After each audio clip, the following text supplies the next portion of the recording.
Määritä pitoalue. Pitoteipille alue on noin 5 cm lyhyempi molemmista puolista pitoaluetta kuin normaali voiteelle. Karhenna pitoalue teippikotelon reunassa olevalla hiemopaperilla.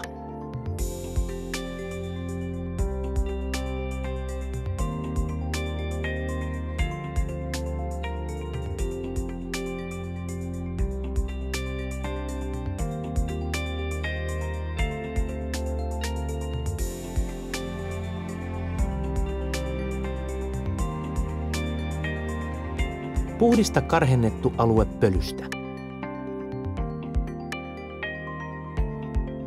Asenna pitoteippi painamalla pitoteipin pää karhennuksen alkuun ja vetämällä rasiaa pohjaa pitkin karhennetun alueen loppuun asti. Käännä rasia ylöspäin ja katkaise pitoteippi rasian kulmalla puristamalla rasian jarrukohdasta ja vetämällä rasiaa vetosuuntaan.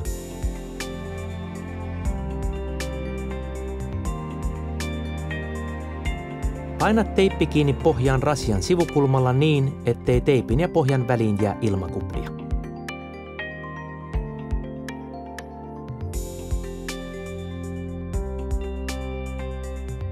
Toista laitto toiselle puolelle olasta.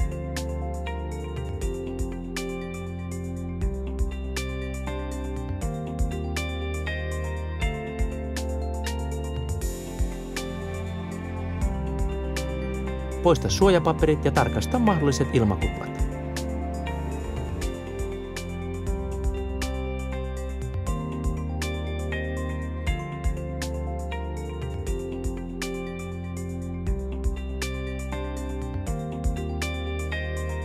Painele teipin päät ohuemmiksi peukalolla tai suojapaperin avulla.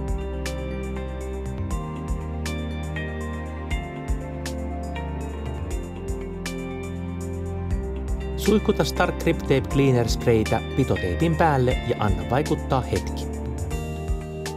Suihkuta Start Grip Tape Cleaneria myös voiteenpoistosiklin viisteeseen.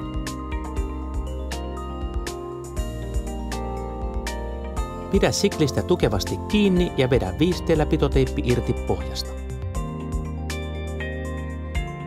Poista teippi siklin reunasta paperiin tai liinaan.